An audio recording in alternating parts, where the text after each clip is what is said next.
Welcome back. This is Maggie Mann with Southeastern Idaho Public Health, and today I'm very excited to have Michelle Butterfield with us. Michelle is a health education specialist senior who oversees a lot of programming at Southeastern Idaho Public Health. She also has a master's in health education, and today we have her here talking about skin cancer and what that entails, how to prevent it, what to look for, because skin cancer is a pretty serious issue, especially in Idaho. So we'll just kick it off with some questions. Yeah. So Perfect. Michelle, tell us, what are the different kinds of skin cancer? Well, there are different kinds of skin cancer. There's three major types of skin cancer. The first one being basal cell carcinoma, which affects the top layer of skin. And then there's also squamous cell carcinoma that actually affects the deeper layers, which would be the more middle layer. And then melanoma, which is the most aggressive type of skin cancer, and that's when it affects melanocytes, which is the color, the pigment of your skin. So yes, it's very prevalent in Idaho and amongst any age for skin cancer. Yeah. Okay, so that actually was going to be my next question: is how common is skin cancer? Well, statistics show that 1 in 5 people will be affected by skin cancer. Wow. And it's kind of a misnotion that what I've kind of seen a lot of the education that I've given out to our communities is that we're right now in winter. Yeah. And you don't really feel, people think, oh yeah, it's not really sunny, it's kind of a hazy day, the sun's not out, that I don't need to apply sunscreen.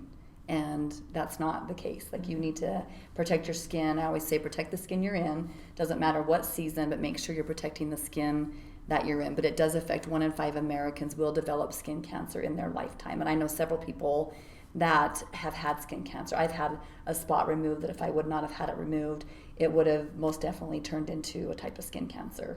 Okay. Okay. So what causes skin cancer? Well, there's a lot of different factors that can cause skin cancer. There's a lot of factors that people cannot control. That would be, you can't control that you're redhead or lighter fairer skin, and the lighter eyes.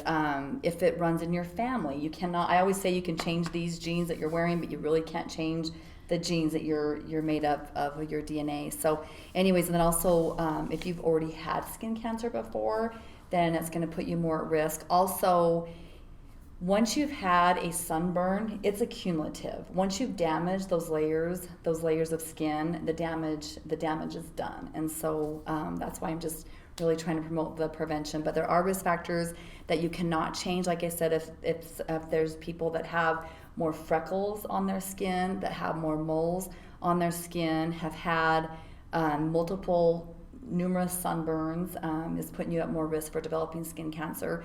Some of the things, those are factors that you can't change. You can change how often you burn, but some of the factors that you can change would be indoor tanning, getting sunburns, and then also just going out in the sun unprotected with the UVA and UVB rays.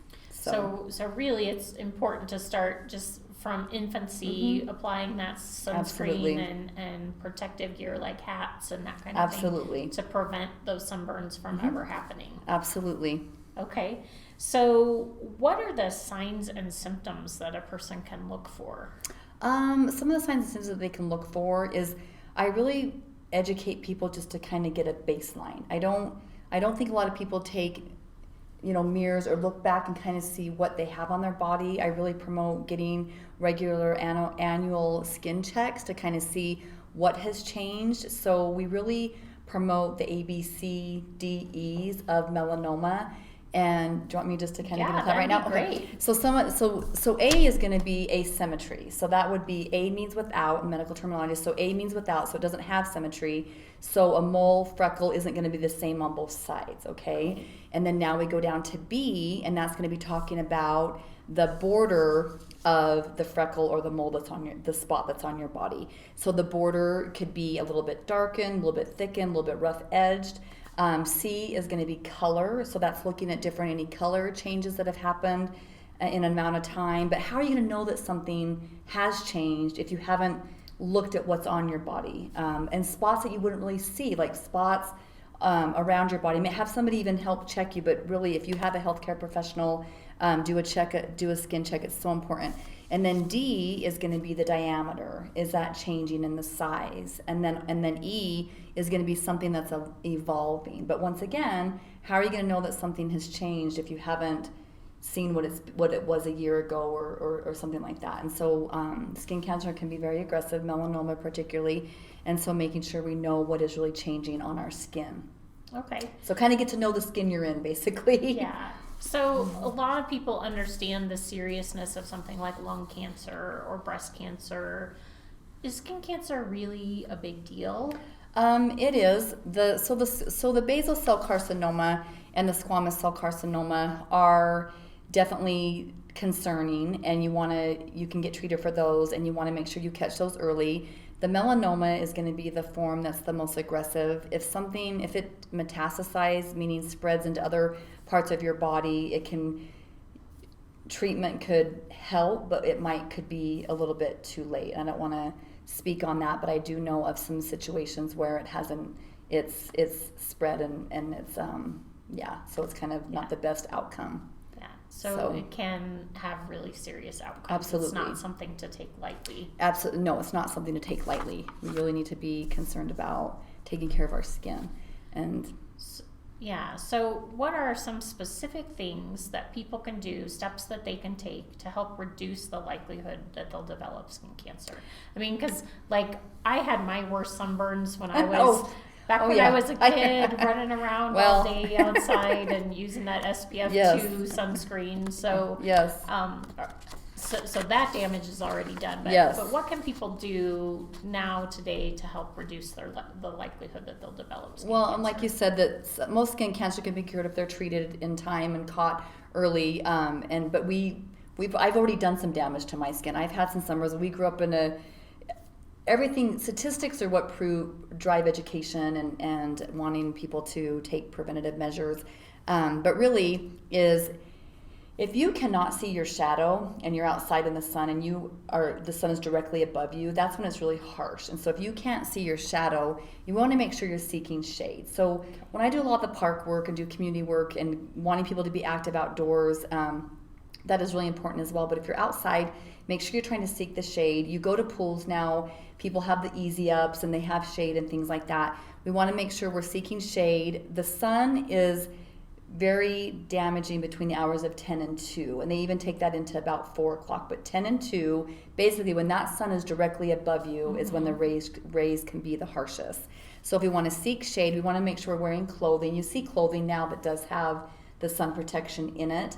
You see a lot of children wearing the swim shirts and things like that, but just really paying attention to any skin that's exposed that we're protecting. And then also making sure we're wearing a hat. And baseball hats are great. If you're wearing a baseball hat, we want to make sure we're putting the sunscreen on the tops of our ears. But a nice wide brimmed hat that covers the ears and the neck is great. So there's all those products out there to help protect the body. And then also wearing sunglasses that wrap around your eye. If anybody has ever had their eyes sunburned, you can get damaged that way as well. And then also making sure you're using a broad spectrum sunscreen, which means broad spectrum means that it's giving protection against UVA rays and UVB rays. And I always get the question of, well, what SPF should I be using? And I say the minimum would be SPF 30. If you bump up to SPF 50, then you're giving yourself 4% more protection. But the main thing is that what I see happening is that people are not reapplying their sunscreen. So if you're sweating or you're swimming, we want to make sure we're reapplying every 2 hours, and then you want to make sure you're applying the sunscreen before you get to the beach or before you get to the pool, because I've seen it happen.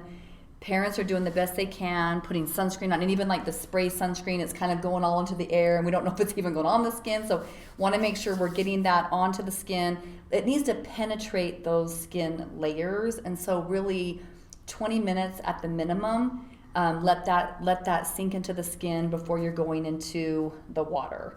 So it's really better if you're going to the pool or you're going out for a hike or a mountain bike ride or something like that, that you put it on at home instead of waiting till you get to. Let's just pretend that the sunscreen is like just like our clothing layer, like we're protecting ourselves, you know, like it's our little safety shield basically for our skin. Sure. So and you know, things can, I just feel like any measure you can take, we're not going to be perfect, but if we can try to remember those things. I think we live in a world now where, you know, drinking our water, making sure we're keeping our hands clean, being safe, this is really one of them as well. So, and I think starting at that young age with children, and this is just another safety message across the board to help protect our skin. Yeah, absolutely. So Michelle, if I have a spot that I'm worried about or just have questions about, what steps should I take? I would probably say take a look at the spot and go through those A, B, C, D, E's of it. If it's something that a lot of times if people are noticing something on their bodies, it's something that's popping out at them. It's something that they haven't really seen before. It probably is something relatively new. And I would recommend that you schedule with a dermatologist, with your healthcare provider. I do know some of our local dermatologists here in town, they do offer some free health screenings. I really promote that if there are health fairs going on, sometimes those providers are at those, and really just start really at your healthcare provider, because let them be the one, let the professionals answer those questions, but really just really stay on top of just watching for any changes on your own skin. Okay. So, well, thank you so much, Michelle. Any final words you'd like to add? Well, I will say that numbers in the melanoma in Idaho are not going down, so they are increasing year to year, and just really trying to promote the education. And I think, and really, Idaho has one of the highest death rates of melanoma in the United States. And people will ask questions about that just seems really strange, but we are at a higher elevation, and so when there's less atmosphere between the sun and where we're at, the risk is a little bit higher in developing skin cancer because those rays are just right closer to us. So yeah, that's just a really I was kind of shocked by that number when you shared it earlier, and I just think about the lifestyle that we have here. We have a lot of people that work outdoors, either in agriculture or forestry or tourism. And the street geese, they are tanner than tan. It's construction workers. Yes, they're outside in the sun a lot. And we also live here because we love the lifestyle, right? You're able to get outside and go skiing in the winter or snowshoeing, and in the summer you can hike and camp. And we're always outdoors. And we're always outdoors. Yeah, so we're having lots of exposure. So these are great tips to help people reduce the risk for developing a serious form of cancer. So thank you so much for You're joining welcome. us. And I will say, keep your lip balm on too. That's another part of it. So your hat, your glasses, your clothing, your sunscreen. Yep, go out and have fun, but just be safe and protect the skin you're in. That's a good way to end it. So thank you, Michelle. You're and welcome. Thanks to everybody out there. Until we see you again, take care and be well. Sounds good.